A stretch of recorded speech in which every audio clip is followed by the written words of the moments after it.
I'ma play the game how it goes. They can see me under the hood, I'ma keep it hood roll.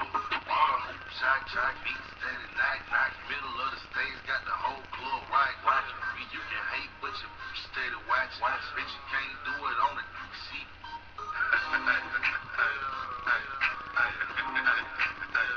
YouTube, what's going on?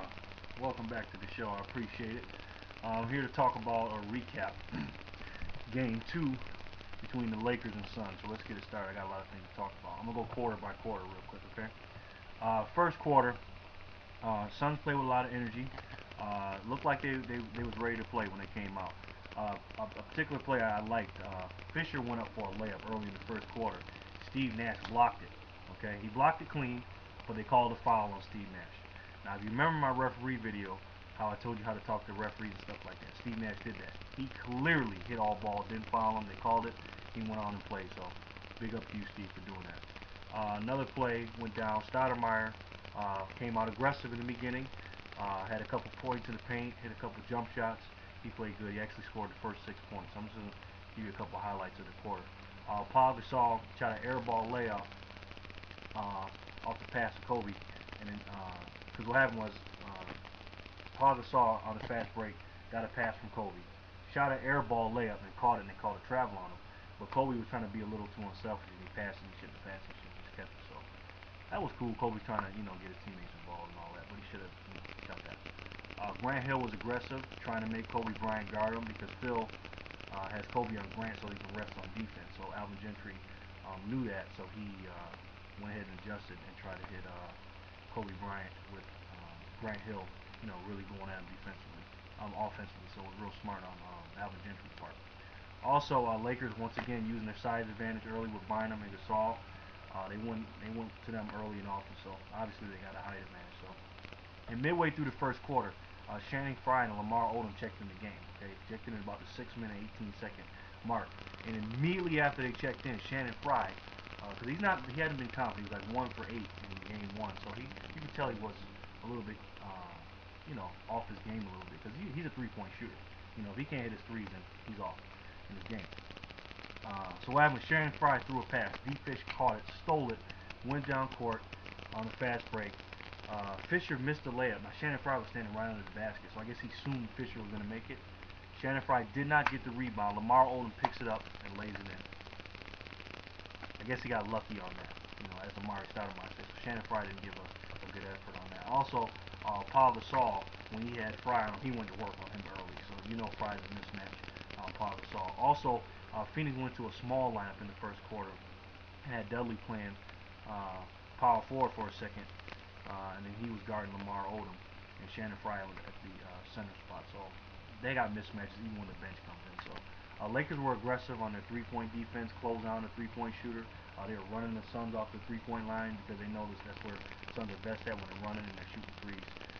So they had great closeouts on that. Jason Richardson one time got fouled on a three-point shot because Artest was aggressive on him, but actually stepped on the three-point line and was only a 2. So pretty aggressive. So that was good defense by Artest. I'm never mad about that. You're not supposed to foul a jump shooter, but when you're playing against a three-point shooting team, it's good to run them off the three-point line. So big up to the Lakers on that. Also, Suns went to a 2-3 zone, kind of like a mix between a 2-3 and a matchup zone, and Kobe capitalized on it and hit a 3 on the first possession of that zone. So, that didn't work on the first possession. Lamar Odom and Paul Gasol took advantage of the spots in the zone in the middle, because it was soft in the middle, because they were so busy trying to worry about Kobe Bryant. Kind of like playing like a boxing 1-2-3 matchup zone type of stuff, going to Kobe most of the time. So, it was kind of a weird zone. Also, Kobe at the end of the quarter drew a double team and kicked it out to the left corner for Artest, who hit a 3 at the buzzer. Great shot, great pass, good teamwork. Excellent. 18 first quarter points in the paint for LA, obviously a big advantage. Key to Phoenix is to limit points in the paint for the Lakers to win this series, and they got to hit 3, so that's easier said than done. Lakers led 36-24 at the end of the first quarter, so wasn't looking good at that point. But second quarter started, and then Phoenix bench came in, and they gave them a spark. Phoenix, the whole bench came in and started, except Lopez. Lopez started at the center. LA started the quarter with Farmer, Lo, Lamar Odom, Artest, Bynum, and Brown. Okay, Fry continued his shooting woes from the three-point line. He was off. You could tell in his body language he was off. The bench sparked 11-0 run, so they played with energy. They played the way the starter should have been playing, in my opinion. So they didn't. They did a great job. The bench did. Also, Dudley got hot from the three-point line, so you can't leave him open. He was hitting some threes in that second quarter.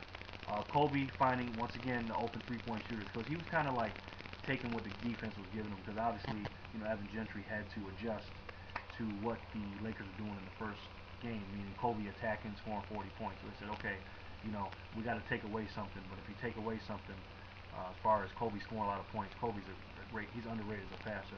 He was kicking it out to the open three-point shooters. Artest, Fisher, especially Artest, like I said, specifically he hit a lot of three-pointers. Also, Kobe at the top of the key. One play in particular was kind of funny. He kind of got embarrassed. He went between his legs about 5 times, back and forth, back and forth, back and forth. Kind of like how Jordan did to Larry Bird in the playoffs. And he tried to do it, and what happened was, when he tried to make his last move and cross over Jared Dudley poked the ball from him, stole it, and kicked it out to Jason Richardson for the wide open dunk. And you can tell on Kobe's face he was kind of embarrassed by that play. Kobe pointing at his teammates during the game, doing this at him, like, yeah, good job, man, good job, we got you guys, being fired up and stuff. I like that. Kobe, showing his leadership. That was pretty cool. Steve Nash did a beautiful behind the back step back, behind the back move on D Fish with like 20-something seconds left in the second quarter, which was an excellent shot. Created space, excellent shot. Young guys, watch that shot. End of the second quarter, Fisher drove in for the left-hand layup with about a second remaining. Defense wasn't even there, just made a layup.